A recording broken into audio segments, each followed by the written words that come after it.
Tahukah Anda, Peregrine Falcon atau alap-alap kawah adalah burung tercepat di dunia. Saat berburu, burung pemangsa ini dapat menukik dari langit dengan kecepatan lebih dari 300 km per jam. Kecepatan luar biasa tersebut membuat alap-alap kawah menjadi predator udara yang sangat mematikan.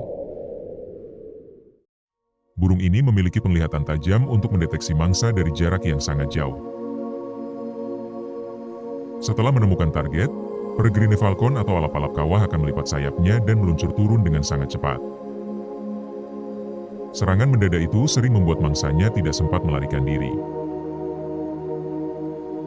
Adaptasi inilah yang membuat Peregrine Falcon atau alap-alap kawah dikenal sebagai salah satu pemburu terbaik di langit.